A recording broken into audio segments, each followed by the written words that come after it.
আপনি জানেন কি দুধকে আগুনে জাল দেওয়া হলে সেটি উতরিয়ে বাহিরে পড়ে কেন, আর পানি জাল দেওয়া হলে সেটি উতরিয়ে পড়ে না কেন?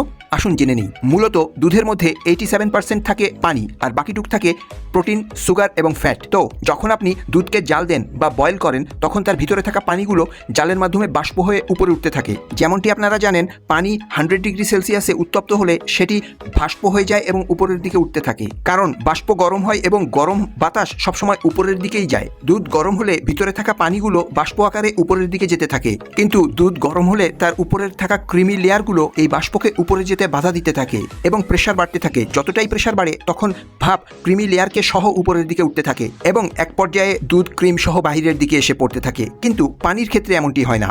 পানির মধ্যে এমন কোনো উপাদান নেই যেটি তাকে ইভ্যাপোরেট বা বাষ্প হতে বাধা দেয়। এই কারণে পানি বাষ্প হয়ে উড়ে যেতে থাকে চুপচাপ, কেউ তাকে বাধা দেয় না।